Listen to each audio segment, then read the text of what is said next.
Hello everyone, how are you? I am your teacher. You can call me Mr. Rumi. I will answer some important questions which will be very helpful for you. So I welcome you on my channel Class Beta where we will be discussing question.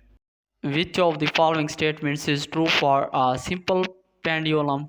A simple pendulum must have a BOB made of steel. The angle of swing of a simple pendulum must be more than 300.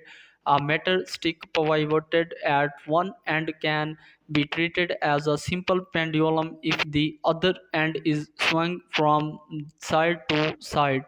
A simple pendulum has a mass concentrated at a point and is suspended by weightless cord. Length of the cord for a simple pendulum rpist be less than the radius of the spherical mass. Correct answer is a simple pendulum has a mass concentrated at a point and is suspended by a weightless cord.